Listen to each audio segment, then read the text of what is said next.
All of you, आप सभी का आपके अपने YouTube चैनल 122 वाला पे हार्दिक अभिनंदन है।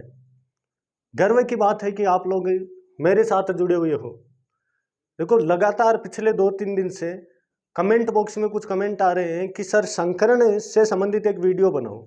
तो संकरण वैसे एक अपने आप में बड़ा टॉपिक है और समय के अभाव के कारण उस टॉपिक को कंप्लीट ना करवाते हुए केवल और केवल संकरण कैसे निकाला जा सकता है उसके लिए आज बात करते हैं। अब रही बात कि संकरण का कंप्लीट टॉपिक कहाँ मिलेगा, तो वो जस्ट जैसे लेसन चल रहे हैं तो उनमें आगे वो टॉपिक आ जाएगा, उस दिन उसके हर एक आखिरी क्यों का जवाब दिया जाएगा।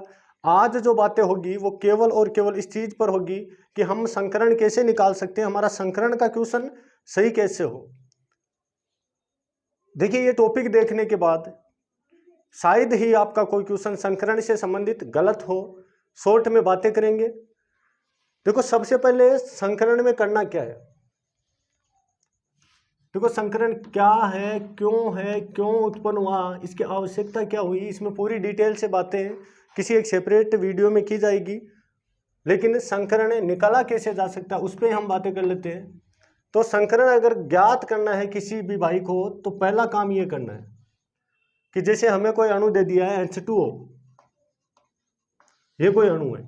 अब देखो, संकरण हमेशा सेंट्रल एटम का निकाला जाता है। अब संकरण हमेशा सेंट्रल एटम का ही क्यों निकाला जाता है, ये पूरी बातें एक संकरण का बड़ा टॉपिक होगा, सेपरेट वीडियो होगा, उसमें ये बातें की जाएगी। क्योंकि इतना समय है नहीं, अभी शेड्यूल है वो थोड़ा बिजी है, तो वो जब लगातार रेगुलर क्लास में आएगा तो उस पर पूरी डिटेल से बातें की जाएगी। तो उसके लिए आपको 2-3 दिन का और इंतजार करना पड़ेगा। लेकिन संकरण हमेशा सेंट्रल एटम का निकाला जाता है। हाँ, इस चीज़ का सॉल्यूशन आपके पास में है कि सेंट्रल एटम केंद्रीय परमाणु की पहचान कैसे की जा सकती है। तो केंद्रीय परमाणु की पहचान करने के लिए आप ही के अपने YouTube चैनल 122 वाला पे पूरा सेपरेट वीडियो डाला हुआ है कि एक CA की पहचान कैसे की जाती है। तो एक तो ये संकरण देखने से पहले आप चाहो तो वो वीडियो देख सकते हो। इसके अलावा संकरण में बाहरी कोश में जब हम ट्रिक भी लगाएंगे तो संकरण के बाहरी कोश के इलेक्ट्रॉन की आवश्यकता होगी। बाहरी कोश के कुल इलेक्ट्रॉनों की आवश्यकता होगी।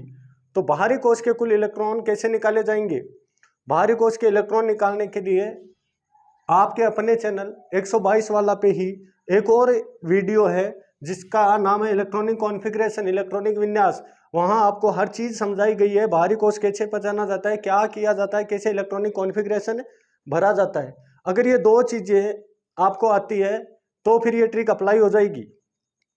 ये 2 चीज़ें आपको आती है, और अगर ये तो ना भी आती है कि आप CA की पहचान ना कर पाते हो तो भी कोई दिक्कत होने वाली है नहीं। लेकिन बाहरी कोश के इलेक्ट्रॉन आपको निश्चित तौर से आने चाहिए, और इसके लिए सॉल्यूशन मैंने बता दिया है। चलो, अब बिना टाइम खराब किए, क्योंकि टाइम किसी के पास नहीं होता है, और अगर कोई बंदा ट्रिक ही देख रहा है तो वो टाइम के अभाव में ही देख रहा होगा। तो टाइम के अभाव में ही वो भाई ट्रिक देख रहा होगा। तो चलो, सबसे पहले बात करते हैं पहला काम क्या करना है। पहला काम हमें ये करना है कि दिए गए अणु में, जैसे कोई भी अणु दे दिया, उसमें दिए गए अणु में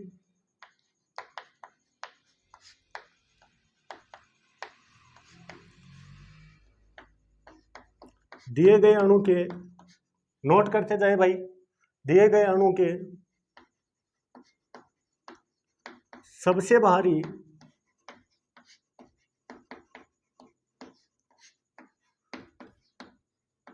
कोश के कुल इलेक्ट्रॉन की संख्या जोड़ें।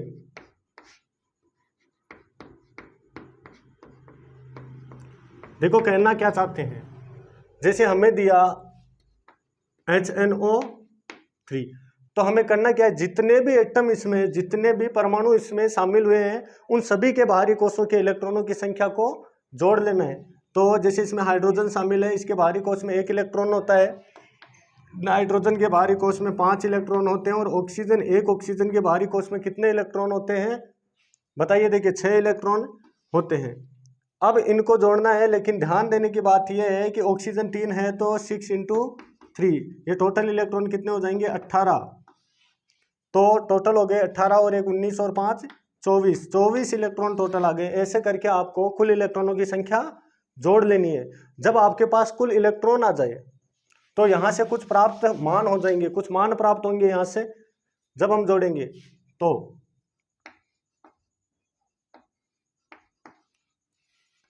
यदि यहां से प्राप्त मान निम्नानुसार हो तो अब निम्नानुसार कैसे, अगर वो मान 2 से लेके प्राप्त मान है वो 2 से 1 तो आएगा ही नहीं, प्राप्त मान है वो 2 से लेके कहाँ तक आ जाए, यहाँ लिख देते हैं वो मान, आप नोट करते जाओ। वो मान 2 से लेके अगर 8 के बीच तक आए, यानी 8 तक आ जाए, 2 से लेके 8 तक अगर मान आ रहे हैं, कहाँ तक, 8 तक अगर मान आ रहे हैं तो उन मानों को डिवाइड कर देना है 2 से। अगर 2 से लेके 8 तक के मान यहां से किसी अणु के बाहरी कोश में इलेक्ट्रॉन जोड़ने के बाद मान 2 से लेके 8 तक आ रहे हैं तो उन्हें डिवाइड कर देना है 2 से, भाग लगा देना है उसे 2 का, विभाजित कर देना है। अगर वो वैल्यू 8 से ऊपर मतलब 9 से लेकर 56 तक आए, 56 तक आए, तो फिर हमें डिवाइड करना है 8 से।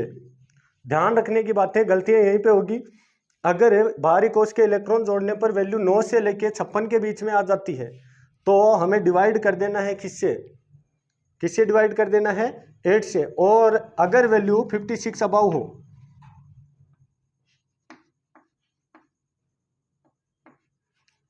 56 या फिर अबव हो, 50 वो 56 या 56 से ऊपर हो तो हमें उसको भाग दे देना है 56 से। ये एकदम बेसिक सी बात है। देखो अगर संख्या 200 लेके 8 तक आ जावे कोई परमाणु का सबसे भारी कोश का इलेक्ट्रॉन जोड़वा पर, अगर संख्या 200 लेके 8 तक आ जावे तो भाग दे दे बेटा 2 को, और अगर संख्या 900 लेके 56 तक आ जावे योग तो भाग दे दे आप 8 को, और अगर संख्या 56 ऊपर आ जावे तो भाग दे दे 56 को। देखो अगर ऐसा करेंगे तो यहाँ से भी कुछ मान प्राप्त होंगे, यहाँ से भी कुछ मान प्राप्त होंगे। अब आप इसको नोट कर ले, इसको नोट कर ले, उसके बाद में मैं इसको मिटा देता हूँ और यहाँ से जो प्राप्त मान हो वो किस प्रकार प्राप्त हो सकते हैं उन पे बातें करते हैं। तो वीडियो को पॉज करके नोट कर ले।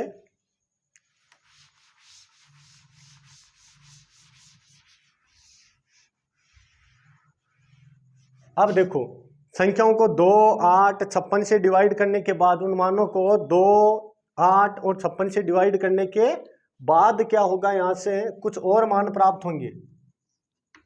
यदि यहां से प्राप्त मान कब 2, 8 और 56 से डिवाइड करने के बाद प्राप्त मान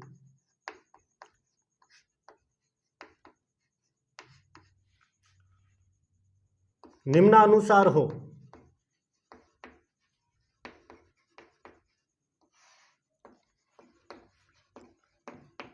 तो संकरण, ये लास्ट पड़ाव आ गया ट्रिक का।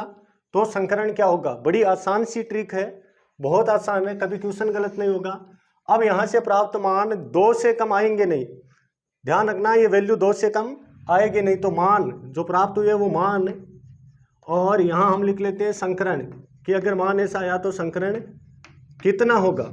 देखो संकरण कौन सा होगा इस चीज का जवाब दे रहे हैं, संकरण यही क्यों हुआ, इस चीज का जवाब देने के लिए आपको अपने ही इस YouTube चैनल पर संकरण का जो दूसरा वीडियो होगा उस पर जाना पड़ेगा, क्योंकि उसमें डिटेल में बातें की हुई होगी।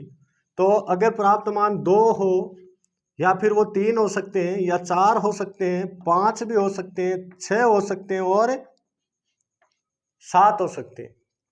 प्राप्त मान 2, 3, 4, 5, 6 और 7 हो सकते हैं। अगर ऐसा होता है तो अगर प्राप्त मान 2 होते हैं तो संकरण होगा SP। देखो थोड़ा सा कारण बता देता हूं, यहां 2 कक्षक चाहिए आपको, तो देखो SP के 3 कक्षक, D के कितने 2, यहां बना ही देता हूं एक बार के लिए, थोड़ा बहुत समझ लेते हैं, ट्रिक भी थोड़ी बहुत तो समझ में आनी चाहिए ना। ये मान लिया आपका एस कक्षक है, ये पी कक्षक है और ये डी कक्षक है। ठीक है, तो एस पी और डी ये उपकोष है, एस पी डी उपकोष है, इनमें कक्षक होते हैं। ठीक है, p x p y p z d x y d y z d z x d x square two y square और डी जेड स्क्वायर। देखो संकरण ये वैल्यू कितनी आ रही है, 2 आ रही है, ये 2 वैल्यू आ रही है, मतलब आपको 2 ऑर्बिटल चाहिए यहाँ से। तो 2 ऑर्बिटल, एक तो एस का ऑर्बिटल काम में आ जाएगा और एक पी वाला, इसलिए संकरण क्या हुआ, एस पी। अब देखो यहाँ से टोटल ऑर्बिटल कितने काम में आ रहे हैं, 3 आ रहे हैं, तो 3 में गिनो, 3 में गिनो, एक एस वाला और 2 पी के आ जाएंगे, एक एस का और 2 पी के आ जाएंगे, तो संकरण हो जाएगा एस पी टू। 4 वाले में 3 पी के शामिल हो जाएंगे और एक किसका शामिल हो जाएगा, एस का। अब यही क्यों, ये इसका जवाब उस सेपरेट वीडियो जो लेंथी वीडियो होगा संकरण का उसमें मिलेगा। तो एस पी 3। अब देखो अगर वैल्यू 5 आ गई है, 5 आ गई है तो 1 2 3 4 और 5 ऑर्बिटल। तो देखो संकरण है वो एस पी 3D। संकरण क्या हो जाएगा, एस पी 3 और डी। एक कक्षक एस का, 3 कक्षक पी के और एक कक्षक किसका, डी का। अब देखो हो सकता है कोई भाई सवाल उठाए कि सर यहाँ पे संकरण है डी एस पी 3 भी तो हो सकता है ना। देखो ये आंतरिक कक्षक संकरण और आंतरिक कक्षक संकुल का बनना और बाह्य कक्षक संकुल का बनना, ये कोऑर्डिनेशन एक पार्ट है, उसमें बात करेंगे। और अगर नहीं हुआ तो फिर संकरण के सेपरेट टॉपिक में ये बात कर लेंगे, लेकिन इन पे ज़्यादा बात की नहीं जाती, आपको स्ट्रेट फॉरवर्ड क्वेश्चन पूछे जाते हैं। नंबर 6, तो देखो अगर आपके पास में 6 ये वैल्यू आ गई है तो 6 ऑर्बिटल गिन लो आप, 1 2 3 4 5 और 6। तो एक एस का आ गया है, तो एस का 1 हो गया है, पी के 3 हो गए हैं, डी के 2 हो गए। और अब खुद से इतने समझदार हो कि अगले के कितने आएंगे, एस पी 3 डी 3। ये संकरण की बीमारियां ही खत्म, ये संकरण की हमेशा की बीमारियां ही खत्म। अगर आपको इतनी चीज आ गई है तो आपको हर एक कंपाउंड का संकरण निकालना आ रहा है, हर एक कंपाउंड का, केवल अपवादित को छोड़कर। देखो अपवादित तो अगर आप फॉर्मूले से भी निकालोगे तो वो अपवादित ही रहेंगे, उनको तो वैसे भी याद करना है। और इस टॉपिक में मैं अपवादित की बात भी कर लूंगा कि अपवादित कौन कौन से है। तो ये बातें हुई है संकरण निकालने की। अब देखो कुछ नहीं है, सबसे पहले क्या किया, किसी भी अणु या यौगिक के सबसे भारी कोश के इलेक्ट्रॉनों का कुल योग किया। अगर वो वैल्यू 2 से लेके 8 के बीच में आई तो 2 से डिवाइड किया। वही वैल्यू अगर वहां से प्राप्त मान 9 से लेके 56 तक आए तो हमने 8 से डिवाइड किया, और अबाउ 56 आ गए अगर मान तो हमने किससे डिवाइड कर दिया था, 56 से। अब वहां से कुछ मान प्राप्त होंगे, वो मान अगर निम्नानुसार हुए तो संकरण भी निम्नानुसार ही होंगे, संकरण भी निम्नानुसार ही होंगे। देखो यहाँ हम संकरण निकालने की बातें कर रहे हैं, ट्रिक की बातें कर रहे हैं, हम ज्यामिति की बात नहीं करेंगे। ठीक है, वो सब चीजें कहाँ देखी जाएगी, केवल और केवल उस टॉपिक में। तो आई होप कि इतना समझ में आया होगा। और अगर इतना समझ में आ गया है तो मेरे प्यारे दोस्तों उठाओ पेन और कॉपी, और मैं कंपाउंड लिखता हूं और आप संकरण निकालो। मैं कंपाउंड लिखता हूं और आप संकरण निकालो। 1-2 का मैं निकाल के दे देता हूं, बड़ा आसान है। अब आप संकरण सीख चुके हो, संकरण से घबराने की कोई बात नहीं है। संकरण कोई बड़ी बला नहीं है, कोई बड़ी बला नहीं है। मैंने पहला एग्जाम्पल रखा, जैसे H2O एग्जाम्पल रखा मैंने, H2O। अब आपसे पूछा बताओ H2O में संकरण कौन सा है। तो पहली बात तो देखो सेंट्रल एटम पहचान लिया जाता है। सेंट्रल एटम का क्या होता है, संकरण निकाला जाता है। संकरण किसका निकाला जाता है, सेंट्रल एटम का निकाला जाता है। इसमें सेंट्रल एटम कौन है, तो वो क्वेश्चन ऐसे आ सकता है H2O का संकरण लिखिए, या तो ऐसे आ सकता है H2O का संकरण लिखिए। अगर ये नहीं पूछा जा रहा है तो फिर आपसे पूछा जाएगा H2O में O का संकरण लिखिए, O का संकरण। देखो इस बात का जवाब संकरण के लेंथी जो वीडियो होंगे, लेंथी क्लास होगी, उसमें दिया जाएगा कि वो सेंट्रल एटम का ही क्यों निकाला जा रहा है। ये क्वेश्चन पे बात हुई है कि ऐसे पूछा जा सकता है, लेकिन हम सोचते हैं देखो चाहे ये पूछे हमें संकरण निकाल के देना है। ठीक है, तो सबसे पहला काम क्या करना है, पहला काम ये करना है पहला काम यह करना है कि H2O के अंदर कितने परमाणु हैं उनके सबसे बाहरी कोश है, सभी के बाहरी कोश के इलेक्ट्रॉनों को जोड़ लो। तो देखो हाइड्रोजन के बाहरी कोश में 1 इलेक्ट्रॉन होता है और हाइड्रोजन है कितने, 2 है, ठीक है। और ऑक्सीजन के बाहरी कोश में 6 इलेक्ट्रॉन होते हैं और ऑक्सीजन कितना है, 1 ही है, 1 ही है। तो टोटल कितने हो गए, 6 और 2 8 हो गए। अब देखो वैल्यू कहाँ आ गई, 8 में आ गई ना, वैल्यू 8 प्राप्त हो गई है। तो 8 को डिवाइड कर दो किससे, 2 से।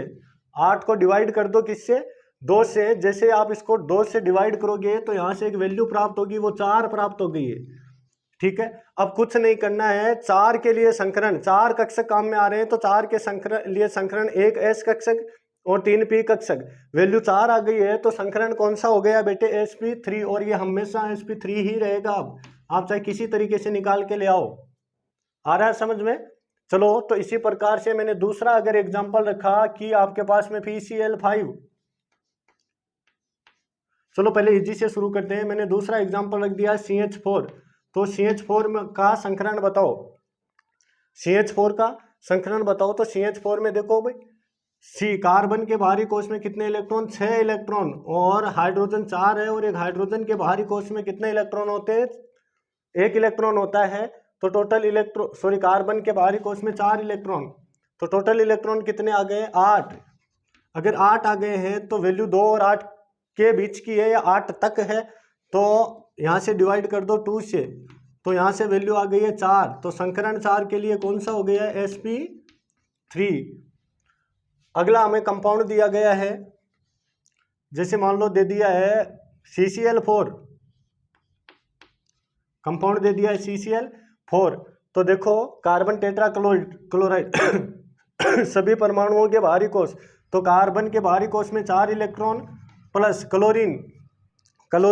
क्लोरीन के बाहरी कोश में 7 इलेक्ट्रॉन होते हैं। कितने इलेक्ट्रॉन होते हैं, 7 इलेक्ट्रॉन होते हैं। और क्लोरीन की संख्या कितनी है, 4, तो 7 गुणा 4, तो टोटल वैल्यू कितनी हो गई है, 28। 28 और 4 32।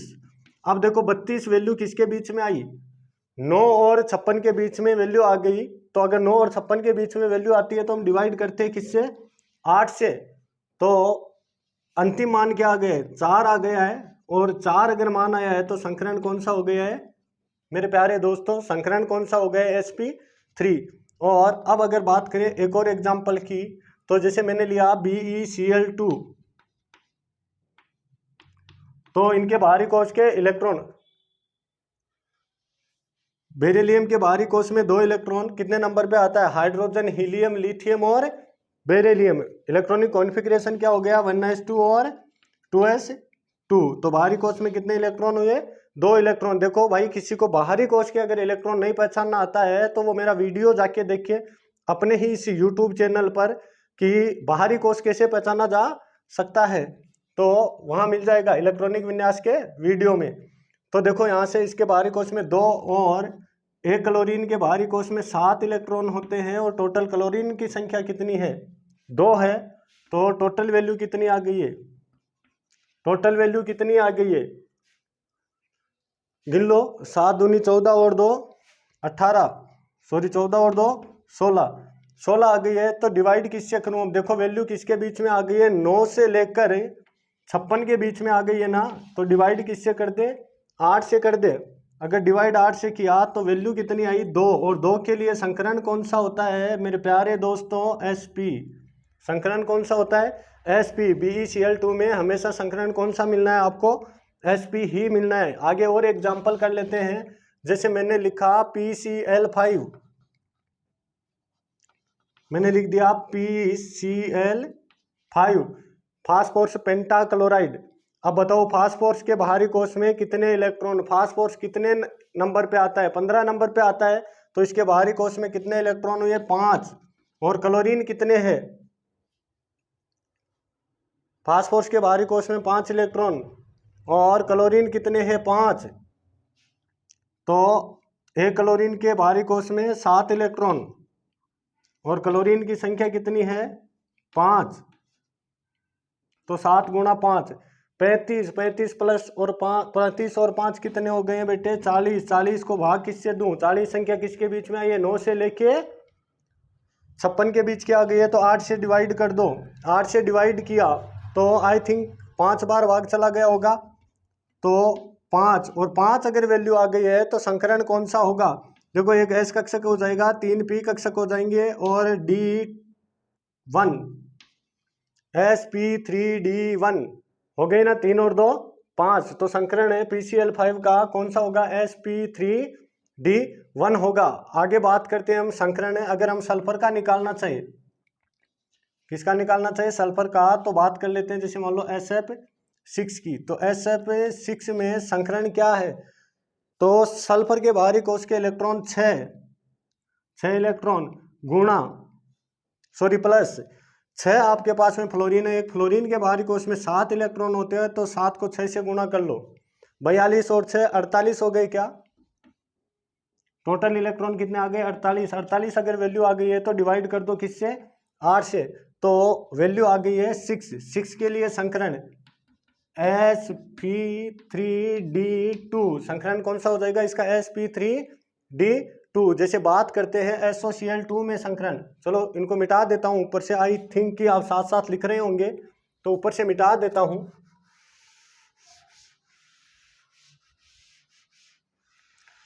किसी भी क्लास का बच्चा अगर कोई क्वेश्चन संकरण का गलत हो रहा था, अगर कोई भय बैठा हुआ था कि संकरण क्या है, कैसे निकाला जाता है, तो आज उस पूरे भय को दूर कर दो, संकरण का क्वेश्चन गलत नहीं होगा। अगर हम अगला एग्जांपल SF6 ले लिया, अगला एग्जांपल ले लेते हैं SOCl2। देखो संकरण निकालते हैं तो सल्फर के बाहरी कोश में 6 इलेक्ट्रॉन प्लस ऐड करो उसमें ऑक्सीजन के बाहरी कोश के इलेक्ट्रॉन, तो 6 इसके हो गए हैं। क्लोरीन, एक क्लोरीन के बाहरी कोश में 7 इलेक्ट्रॉन, लेकिन क्लोरीन है कितने, 2 है, तो मल्टीप्लाई बाई 2, तो टोटल इलेक्ट्रॉन देखो 14 और 6 20 और 6 26। यहाँ थोड़ा सा ध्यान देना, यहाँ इसकी वैल्यू नीचे ले आता हूँ, शायद बोर्ड के उस एक कॉर्नर पर, लाइट आती होगी, लाइट गिरती होगी, तो यहाँ से इस वैल्यू को मैं नीचे ले रहा हूँ। इनका योग है, ये गुणा लगा हुआ है, एक्स नहीं है ना, चलो ये तो ऐसे ही गुणा है, ठीक है। तो 14 ये हो गए, 6 ये हो गए, 20 और 6 26। अब देखो बेटे 26 वैल्यू किसके बीच में आ गई, 26 वैल्यू किसके बीच में आ गई, 8 और किसके बीच में, 8 और किसके बीच में, 56 के बीच में। तो इसको डिवाइड करो 8 से। अब ध्यान देने की बात है, गलती यहीं पे होगी, ध्यान देने की बात है, यहाँ से क्या हुआ है, यहाँ से देखो इसका 8 का पूरा भाग नहीं जा रहा है, तो जितना जाता है उतना देते हैं, तो 8 का भाग 3 बार गया तो 24 आए, ठीक है। अब शेषफल क्या बचा, 2 बचा, शेषफल क्या बचा, 2। अब करना क्या है, यहाँ से इस शेषफल को देखना है कि ये संख्या किसके बीच में आई है, ध्यान देना है, शेषफल को देखना है, यहीं पे गलतियां होगी, शेषफल को देखना है, ये संख्या अब किसके बीच में बच गई है, तो ये संख्या 2 और 8 के बीच में है, तो इस शेषफल को डिवाइड करेंगे अब किससे, 2 से, जहाँ संख्या है उसी से डिवाइड करेंगे। वैसे ही भाई ये संख्या 2 और 8 के बीच में आ गई है, शेषफल बच रहा है, तो फिर इस संख्या को उसी से डिवाइड करेंगे कि ये बची किसके बीच में, तो 2 और 8 के बीच में है, 2 और 8 के बीच में होने पर डिवाइड करते हैं किससे, 2 से, तो ये भाग चला गया एक बार। अब यहाँ से क्या करना है, इन दोनों के भागफलों को जोड़ लेना है, इन दोनों के भागफलों को जोड़ लेना है। जैसे इन दोनों के भागफलों को जोड़ेंगे तो वो वैल्यू आ जाएगी 4, और 4 के लिए संकरण कौन सा होता है, sp3। देखो हो सकता है कहीं योग में अगर कोई मिस्टेक हो रही हो तो संकरण गलत आ रहा होगा, देखो मानवीय भूल होती है, टीचर को कंप्यूटर नहीं है, यहाँ पढ़ा रहे हैं, अगर कोई मान लो जोड़ में, योग करने में या भाग देने में कोई गलती हो रही है तो I want to be really sorry, trick change नहीं होगी अगर कोई चीज़ वैल्यू गलत आ रही है। वैसे मैं एग्जैक्टली पूरी वैल्यू सही लिख रहा हूँ, फिर भी कोई मानवीय भूल हो सकती है। तो संकरण कौन सा आ गया, sp3। समझ में आ गया होगा, उतार लेना, समझ में आ गया होगा कि कैसे। चलो अगले कंपाउंड की बात करते हैं। अगला कंपाउंड हम ले लेते हैं SO4-2। इसको ध्यान से समझना है, बड़ा ध्यान से समझना है, इन्हीं में उलझाता है SO4-2 में। देखो बाहरी कोश में सल्फर के कितने इलेक्ट्रॉन हुए, 6 इलेक्ट्रॉन। सल्फर के बाहरी कोश में कितने इलेक्ट्रॉन हो गए, 6 इलेक्ट्रॉन। ऑक्सीजन के बाहरी कोश में कितने इलेक्ट्रॉन होते हैं, ऑक्सीजन के बाहरी कोश में 6 इलेक्ट्रॉन होते हैं, लेकिन ऑक्सीजन की संख्या कितनी है, संख्या कितनी है, 4। तो 6 को मल्टीप्लाई कर लेंगे 4 से। लेकिन देखो इस पर चार्ज कितना है, यह बहुत बड़ी कहानी है। इस पर चार्ज कितना है, -2। अब -2 होने का मतलब क्या होता है, किसी भी एटम या मॉलिक्यूल के पास में -2 उपस्थित है। आप क्या कहोगे, क्या अपेक्षाएं करूं मैं आपसे? यही जवाब होगा कि सर इसने 2 इलेक्ट्रॉन एक्स्ट्रा ले रखे होंगे, इसने 2 इलेक्ट्रॉन एक्स्ट्रा ले रखे होंगे, तो -2 का मतलब है 2 और इलेक्ट्रॉन है इसके पास बाहरी कोश में एक्स्ट्रा, तो वो 2 और ऐड करो। अब निकालो, देखो 24 और 36 और 2 32, वैल्यू कितनी आ गई है, इनका योग 32, जोड़ लेना। 24 और 36 और 2 32 वैल्यू आ गई है, तो डिवाइड किससे करना पड़ेगा, 8 से। डिवाइड 8 से किया तो वैल्यू कितनी आ गई है, 4। और 4 अगर आ गई है तो संकरण कौन सा हो गया, sp3। चलो एक और एग्जांपल लेते हैं, जैसे BCl3 या पहले एक और एग्जांपल लेते हैं, CO3-2। चलो इसमें संकरण देखते हैं। कार्बन के बाहरी कोश में इलेक्ट्रॉनों की संख्या 6 है, ऑक्सीजन के बाहरी कोश में भी इलेक्ट्रॉनों की संख्या 6 ही होती है, और ऑक्सीजन 3 है तो 3 से गुणा कर लिया है। और -2 का मतलब क्या है, 2 इलेक्ट्रॉन एक्स्ट्रा है तो उनको भी ऐड कर दो। टोटल वैल्यू निकालो, 18 और 6 24 और 2 26, जोड़ लेना। 18 और 2 20 और 6 26 वैल्यू आ रही है। टोटल वैल्यू कितनी आ रही है, 26 को डिवाइड किससे करूं, 8 से। तो देखो फिर यही बात, 26 को 8 से डिवाइड यहाँ कर रखा है ना, तो यहाँ से कुल वैल्यू कितनी आ जाएगी, 4। कुल वैल्यू कितनी आ जाएगी, 4। यही प्रोसेस चलेगी। अगर किसी बच्चे को यहाँ पे नहीं समझ में आई थी तो वो दोबारा देख ले। आई थिंक अगर किसी को दोबारा देखनी है तो फिर वो वीडियो को पीछे कर लेंगे ना, ठीक है। तो मैंने सीधा लिख दिया है। तो इसके लिए संकरण क्या हो गया, sp3। अब हम बात कर लेते हैं, एक और कंपाउंड ले लेते हैं, जैसे BCl3। चलो इसका संकरण बताओ। बोरोन के बाहरी कोश में 5 इलेक्ट्रॉन, कितने electron, 5 electron plus chlorine, 3 chlorine है, और एक क्लोरीन के बाहरी कोश में 7 इलेक्ट्रॉन, तो 7 गुणा 3 कितने हो गए, 21 और 5 26। 21 और 5 26, और 26 को डिवाइड किससे करेंगे, 8 से। 8 से डिवाइड किया तो टोटल वैल्यू कितनी आ गई है, 4। 4 के लिए संकरण कौन सा हो गया बेटे, sp3। चलो अब मैं आपसे पूछता हूँ, H2SO4 का संकरण बताओ। H2SO4 में संकरण बताओ। H2SO4 में सल्फर का संकरण बताओ। देखिए आप H2SO4 में सल्फर का संकरण बताइए जनाब। H2SO4 में सल्फर का संकरण बताइए। वीडियो को पॉज करके आंसर निकालो, वीडियो को पॉज करके आंसर निकालो। देखो केवल देखने से कुछ नहीं होता है, कुछ नहीं होता है, खुद को मेहनत करनी पड़ेगी। टीचर है वो कोई घोल के नहीं पिला सकता, टीचर है वो घोल के नहीं पिला सकता। टीचर का मतलब ये है कि वो अच्छे तरीके से एक्सप्लेन कर सकता है, समझा सकता है, ठीक है। तो H2SO4 में संकरण निकालो। देखो हुआ क्या, इसके 2 इलेक्ट्रॉन हाइड्रोजन के, मतलब एक हाइड्रोजन के बाहरी कोश में 1 इलेक्ट्रॉन होता है, और हाइड्रोजन की संख्या कितनी है, 2, प्लस सल्फर के बाहरी कोश में 6 इलेक्ट्रॉन, प्लस ऑक्सीजन के बाहरी कोश में 6 इलेक्ट्रॉन, लेकिन ऑक्सीजन की क्वांटिटी कितनी है, संख्या कितनी है, 4।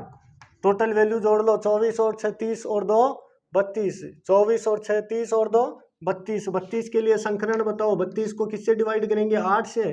क्यों, वैल्यू किसके बीच में आ गई है, वैल्यू किसके बीच में आ गई है, 9 से 56 के बीच है, तो डिवाइड करेंगे 8 से, तो भाग गया 4 बार, वैल्यू आई 4। 4 के लिए संकरण कौन सा होगा, sp3। किसी भी कंपाउंड का निकालो, जैसे मैं निकाल के देता हूं, आप बताओ XeF4 का संकरण क्या होगा, XeF4 का संकरण क्या होगा, और XeF6 का संकरण क्या होगा। XeF4 और XeF6। और एक संकरण में आपसे पूछ ही लेता हूं, IF7 का संकरण बताओ। IF7 का संकरण बताओ। वीडियो को पॉज करो, पॉज करके आंसर निकालो जल्दी। वीडियो को पॉज करो, पॉज करके आंसर निकालो जल्दी, फास्ट फास्ट बेटे फास्ट। चलो हो गया होगा।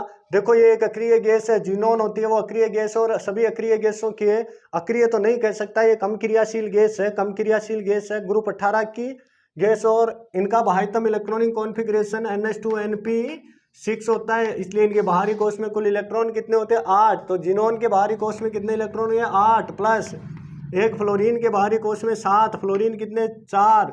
जोड़ो जल्दी जोड़ो, 28 और 8 36 हो गए क्या, 28 और 8 कितने हो गए, 36। 36 भाग किससे दूं, 2 से, 8 से। तो देखो इसमें भी पूरा भाग जा नहीं रहा है, तो इसको यहाँ लेके आता हूँ। 36, 36 में भाग दिया किसका, 8 का, 4 बार गया, 32, पीछे कितना बचा, 4। अब 4 वैल्यू किसके बीच में, 2 और 8 के बीच में, तो डिवाइड करेंगे 2 से। 2 से अगर आपने डिवाइड किया तो आंसर आ गया है 2। 4 और 2 कितने हो गए, 6। तो टोटल वैल्यू कितनी आ रही है, 6। 6 के लिए संकरण बताओ, sp3 4 और d2 6, sp3d2। XeF6 का संकरण बताओ, देखिए XeF6 का संकरण बताओ, XeF6 का संकरण बताओ। तो XeF6 का संकरण 8 प्लस एक फ्लोरीन के बाहरी कोश में 7 और 7 को मल्टीप्लाई कर लेंगे किससे, 6 से, तो 42 और 8 50। 50 50 किसके बीच में आ गए, 8 और फिर वही भाग, 50 में भाग 2 किसका, 8 का, क्योंकि वैल्यू 8 9 और किसके बीच में आ गई है, 56 के बीच में आ गई, तो डिवाइड करेंगे 8 से। तो 6 बार गया 48, 2 को डिवाइड करेंगे किससे, 2 से, तो एक और आ गए, 6 प्लस 1 बराबर कितने हो गए, 7 हो गए। तो टोटल वैल्यू कितनी आ गई है, 7। 7 अगर वैल्यू आपके पास में आ गई है तो संकरण कौन सा हुआ, sp3d, देखो sp3d3, 3 3 6 और 1 7। आई होप कि संकरण समझ में आया होगा। देखो इसका और निकालो, आयोडीन के बाहरी कोश में इलेक्ट्रॉनों की संख्या कितनी, 7, और फ्लोरीन 7 जुड़े हुए हैं, तो एक फ्लोरीन के बाहरी कोश में 7, तो 7 फ्लोरीन के बाहरी कोश में कितने हो गए, 49। 49 प्लस 7 56। अगर वैल्यू 56 आ गई है, ध्यान देना वैल्यू 56 है ना कि अबाउ 56, वैल्यू कितनी है, 56 है ना कि अबाउ 56। अगर वैल्यू अबाउ 56 होती तो हम डिवाइड किससे करते, 56 से, लेकिन वैल्यू एग्जैक्टली कितनी आ गई है, 7 × 7 49 49। अरे छोटा जा बोलता को नहीं, 7 7 49, 7 7 49 है ना, तो 7 × 7 प्लस 7 49 और 7 कितने हो गए, 56 हो गए हैं। तो डिवाइड 56 अगर आया है तो डिवाइड भाई साहब 8 से ही होगा, 56 से ऊपर होने की बात थी, ऊपर होता तो 56 से होता, 57 भी होता तो उसको डिवाइड किससे करते, 56 से। तो 8 से डिवाइड कर दो, वैल्यू आ गई होगी 7, और 7 के लिए संकरण ऊपर लिखा हुआ है। आई होप कि किसी भी अणु का संकरण कैसे निकाला जाता है निकालना आ गया होगा।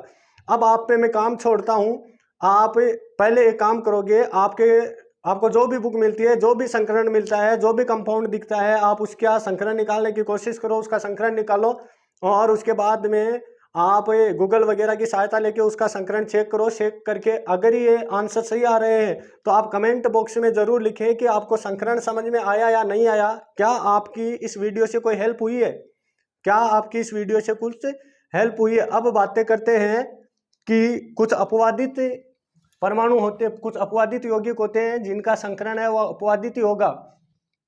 तो अपवादित है उनमें एक सिलिका होगी, सिलिकॉन कार्बाइड होगी, हीरा होगा, इनका संकरण हमेशा क्या होगा, sp3। सिलिका होगी, सिलिकॉन कार्बाइड होगी, अपवाद लिखो, अपवाद जो इसको फॉलो नहीं करेंगे, हीरा होगा, सिलिका होगी SiO2, और सिलिकॉन कार्बाइड होगी SiC। इनका संकरण हमेशा क्या होता है, sp3 होता है। इनका संकरण हमेशा क्या होता है, sp3 होता है। संकरण हमेशा क्या होता है, यहाँ निकालने की आवश्यकता नहीं पड़ती है, इनका संकरण हमेशा क्या होता है, sp3। हीरा, सिलिका और सिलिकॉन कार्बाइड, और एक ग्रेफाइट, एक अपवाद में चलता है ग्रेफाइट, उसका संकरण होता है sp2। ग्रेफाइट का हमेशा संकरण कौन सा होता है, sp2। ग्रेफाइट का संकरण कौन सा होता है, sp2। तो आई होप ये 4 अपवाद थे, ये 4 अपवाद थे। ये अपवाद आए तो आप ट्रिक मत लगाना, इसके अलावा आप किसी भी इनऑर्गेनिक कंपाउंड पे ये ट्रिक अप्लाई कर सकते हो। अगर अब भी कोई बच्चा ये चाहता है कि कुछ ऑर्गेनिक कंपाउंडों के, तो वैसे ऑर्गेनिक कंपाउंडों का संकरण निकालने में का मैं आपको अलग तरीका बता दूंगा, लेकिन फिर भी एक आधा एग्जांपल क्या इसी ट्रिक से हो सकते हैं, बिल्कुल हो सकते हैं। जैसे हमें कहा C2H4 का संकरण निकालो, तो कार्बन के बाहरी कोश में इलेक्ट्रॉन कितने होते हैं, 4। कार्बन टोटल कितने, 2, तो 2 × 4 प्लस हाइड्रोजन कितने, 4। एक हाइड्रोजन के बाहरी कोश में इलेक्ट्रॉन कितने, 4, तो 4 और 8 12। चेक करो, 4 दूनी 8, 8 8 8 और 4 12 12 12 वैल्यू किसके बीच में आई, 12 वैल्यू किसके बीच में आई? 8 के बीच में। किसके बीच में आई? 8 के बीच में। तो 8 बचा कितना? 4, यानी 8 और 12, हाँ सही है। बचा कितना? 4 में डिवाइड किससे करेंगे? 2 से, तो 2 बार, 2 + 1 3 वैल्यू 3 आ रही है। 3 के लिए संकरण कितना आ रहा है? sp2। अब देखो सुना होगा ना, बहुत बार सुना है ना कि ये डबली बॉन्डेड कार्बन है, डबली बॉन्डेड कार्बन है, CH2 डबल बॉन्ड CH2 ये और हर एक डबली बॉन्डेड कार्बन होता है वो sp2 हाइब्रिड होता है। हर एक डबली बॉन्डेड कार्बन होता है वो sp2 हाइब्रिड होता है। आपके नॉलेज के लिए बता दूं, चलो 2 और एग्जांपल ले लेते हैं, साथ साथ दोनों ही चीज़ें हो जाएगी। एक और एग्जांपल लेते हैं, जैसे हमने लिया एथाइन एसिटिलीन। एथाइन को एसिटिलीन भी कहते हैं, C2H2 एथाइन इसको क्या कहते हैं? एथाइन। और इसका दूसरा फेमस नाम होता है एसिटिलीन गैस। देखो वैसे तो ये ट्रिपल बॉन्डेड कार्बन है, CH ट्रिपल बॉन्ड CH, ये ट्रिपल बॉन्डेड कार्बन है। तो ट्रिपल बॉन्डेड कार्बन का त्रिबंधित 3 बंधों से जुड़ा हुआ जो कार्बन होता है, त्रिबंध में जो कार्बन होता है, 3 बंधों से नहीं त्रिबंध में, उसका संकरण sp ही होता है, उसका संकरण sp ही होता है।